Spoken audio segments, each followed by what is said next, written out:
So let's talk about some of the practical applications of whatever we have studied so far. And one area where we can look at a practical application is our very own physics labs.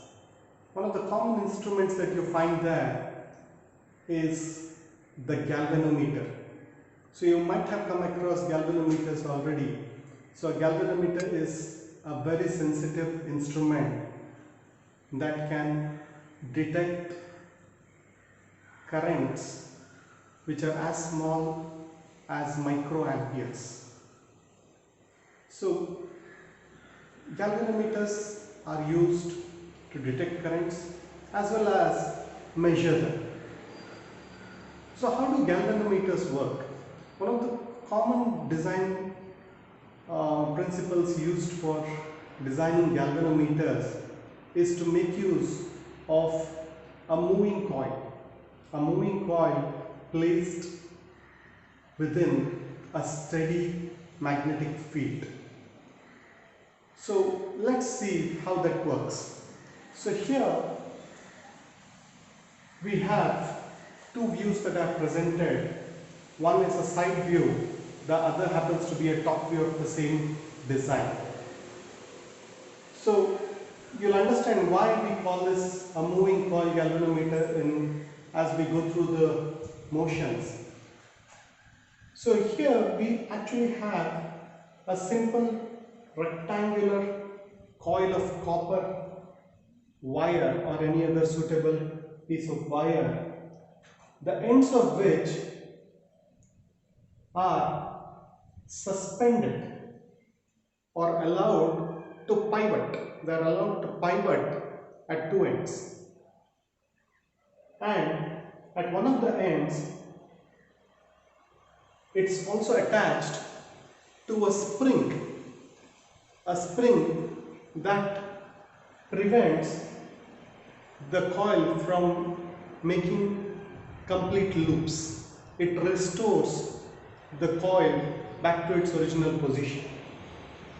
And on either sides we have two permanent magnets. So these magnets in the side view look like blocks, but actually they are concave magnets. When you look at them from the top view, you will realize that they are concave magnets, in between which you have the coil suspended, and at the heart of the coil, right at the center of the coil, is a soft cylindrical iron core. The reason we put an iron core over here is to ensure that all the magnetic lines that emerge from the north pole of the magnet and terminate at the south pole, at all times they stay radial. They stay radial to the coil. As to why that's important, we'll come to that a little later. Now, at the top of the coil over here is connected a deflector, a pointer, which I've shown only in my top view, and that rests against the scale to indicate what amount of current has passed through the galvanometer. So the ends of this coil, this end and this end, are connected to the two leads that you see jutting out of a galvanometer. So the basic principle on which this works is that whenever you have a coil carrying current which is under the influence of a magnetic field, then that coil experiences torque. This is something that we study while trying to determine the magnetic field, the influence of a magnetic field on a rectangular coil. So any coil that is suspended in a magnetic field stays put, but the moment you pass a current through it, then the coil itself generates a magnetic field which in turn interacts with the magnetic field that's already present due to the permanent magnets, and because of the interaction there develops a torque. So that's the basic principle on which a moving coil galvanometer works. So that torque, if you recall, was given by tau is equal to N I A B sine theta, where N is the number of turns in the coil.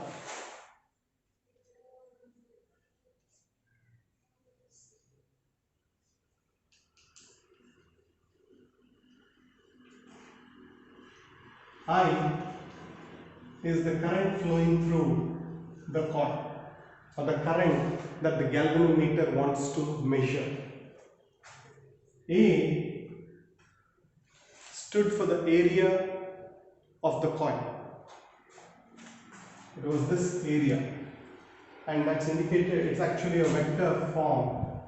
It's called the area vector, and the area vector is a line that is always perpendicular to the planar area of the coil. So if the planar area of the coil is the board, then the area vector will be jutting out of this coil or going into the board. It will be perpendicular to the area of the coil, if you recall. B is the magnetic field due to the permanent magnets. And sine theta, the sine theta term comes over here because of the resolution of the vector cross product. So the theta is the angle between the area vector and the magnetic field. So it is the angle between the area vector and the magnetic field. Now,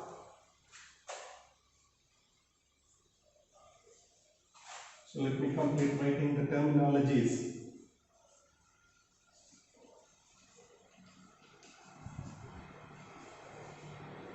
And theta is the angle between area vector and magnetic field. Now if you just step back for a moment and think about what are we trying to do here. Remember, the principle I said was that there is a torque that acts on the coil whenever a current is passed through the coil, and a galvanometer's design is basically to measure this current, right?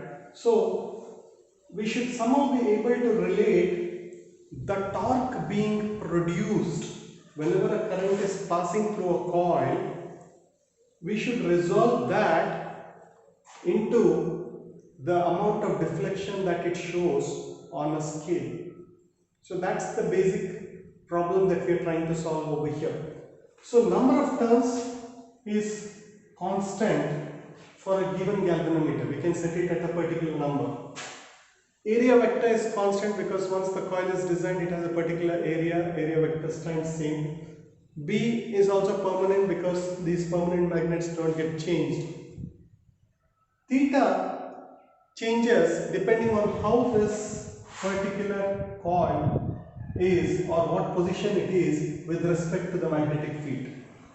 Now we want to ensure that that angle does not change at all. How do we ensure that the angle theta does not change at all? It's the angle between the magnetic field and the area vector, which is normal to the coil. So if the coil is this pointed in this way, the area vector will be in this direction. If the coil is horizontal as per this diagram, then the area vector will be in this direction. So one simple way of ensuring that theta is constant is to keep an iron core, a cylindrical iron core at the heart of the coil. What this does is it takes all the magnetic field lines emerging out of the north pole of the magnet, permanent magnet, and makes them always stay radial to the south pole. What this ensures is that whatever the angle at which this is aligned, the angle between the area vector, which is perpendicular to the coil, and the magnetic field always stays at 90 degrees. So once theta is always set as 90 degrees, sine theta becomes 1. So this now reduces to tau is equal to N I A B, where N is constant for a given galvanometer, A is constant, B is constant. So tau torque is directly proportional to I. So torque now we have resolved it to be directly proportional to the amount of current being passed through the ends of this coil. So where is that current coming from? It is being connected to the circuit where we want to measure the current. So now if I take this and further reduce it, this torque that is produced is balanced out by another design that I have used in designing this galvanometer. Remember the spring that we had connected to the this coil at the bottom? This spring tries to restore the coil back to its original position every time it shows a deflection. So this torque should be equal to, or it should be proportional to K phi, where K is the spring constant of the spring I have used here, and phi is the deflection shown over here. So which means I can further relate this to NIAB, which means if I keep phi on one side, I bring K to this side, then the spring constant is nothing but the restoring torque being provided by the spring per unit of deflection. So for every unit of deflection that's happening of the coil, this K or the spring constant being brought here, phi gives you the deflection, which means K becomes the restoring torque per unit deflection. So with this set, we can now design a galvanometer, and accordingly we change the various parameters and measure different strengths of currents. So things that we can change are the area of the coil, we can change the number of turns, we can change the magnetic field, and depending on changing these, we can measure as high or as low a current as possible. So galvanometers typically measure currents from microamperes all the way to several hundreds of amperes.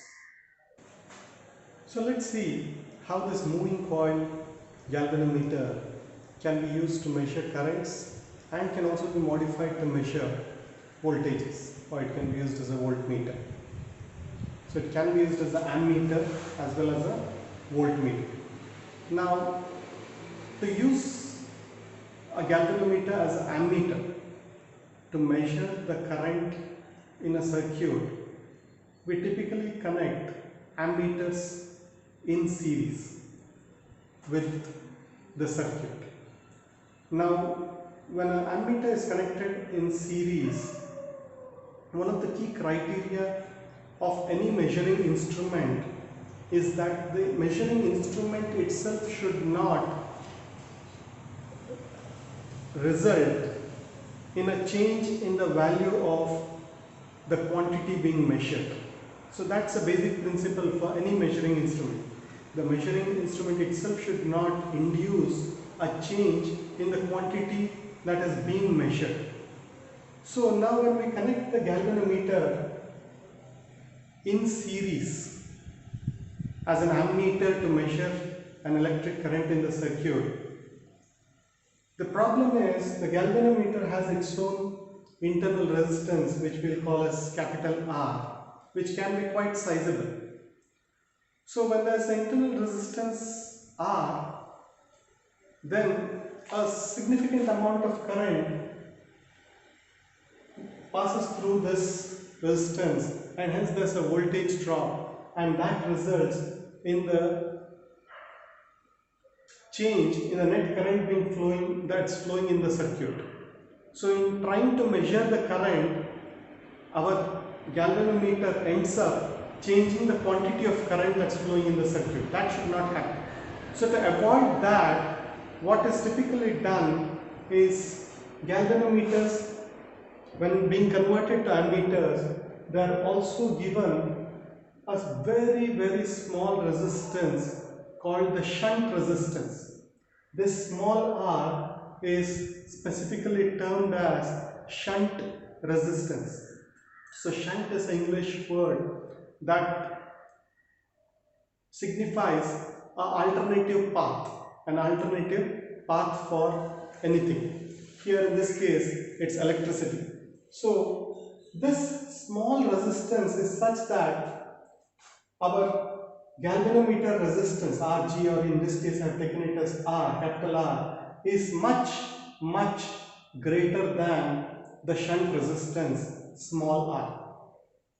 So now this entire thing is our ammeter. Now when I connect this in series, current enters the ammeter, but since it finds a path of low resistance here, most of the current chooses to flow through this path, which means the galvanometer, though it gets the current to measure the deflection, it does not bring about a change in the current being measured. So that's why this arrangement. So basically the R effective resistance of this arrangement results in R into R divided by R plus R when two resistances are connected in parallel, which is approximately equal to small r, because R is very much greater than small r. So when two resistances, one very big and one very small, are connected, the effective resistance of the circuit, where the two resistances are connected in parallel,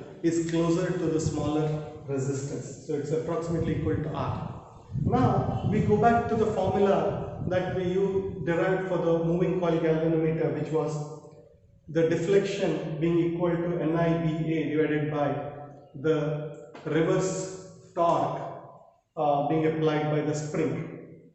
So if I take the I factor, I term to the left hand side, and I get phi by I equals NBA by K. So phi by I is the deflection per unit of current. So deflection per unit of current is given by the product of N, B and A divided by the spring constant K. So adjusting these factors will help me develop an ammeter that can be as sensitive to measuring low currents, and as well as being able to measure the larger currents. So this is how an ammeter is obtained by converting a moving coil galvanometer. Same way, a moving coil galvanometer can also be used to measure voltage, in which case we are converting it into a voltmeter.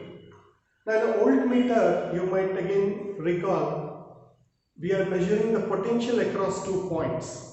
So to measure the potential across 2 points, we need to connect the voltmeter in parallel across the 2 points. But again, you have the same problem that a galvanometer has an internal resistance R, which can be quite sizable, and when connected in parallel, there is a certain amount of electricity that flows through the galvanometer. So we need to ensure that minimum amount of electricity flows through our voltmeter. So to do that, we add another resistance in series with our moving coil galvanometer, which is, let's say, R big, where R big is much greater than R. So when the two are connected in series, you might recall the effective resistance of two resistances connected in series is the sum. So R plus R big, since R big is much bigger than R, it's approximately equal to R big itself. Now this entire setup is my voltmeter. I connect this in parallel to the 2 points of a circuit where I want to measure the voltage. So again I go back to my expression of deflection, which is equal to NBAI by K. I divide both left hand side and right hand side by voltage term and I rearrange the terms to give me I by V. So I by V is 1 by R big, which is the effective resistance of my voltmeter. So basically here we are trying to measure deflection per unit voltage. So deflection per unit voltage is given by NBA by K, and one more term which is the reciprocal of the effective resistance of my voltmeter. So the bigger the resistance I put here, the lower the deflection per voltage, which means I can measure higher voltages. The smaller the R big that I put, the greater the deflection, I can measure lower voltages. So that's how voltmeters are calibrated using moving coil galvanometers.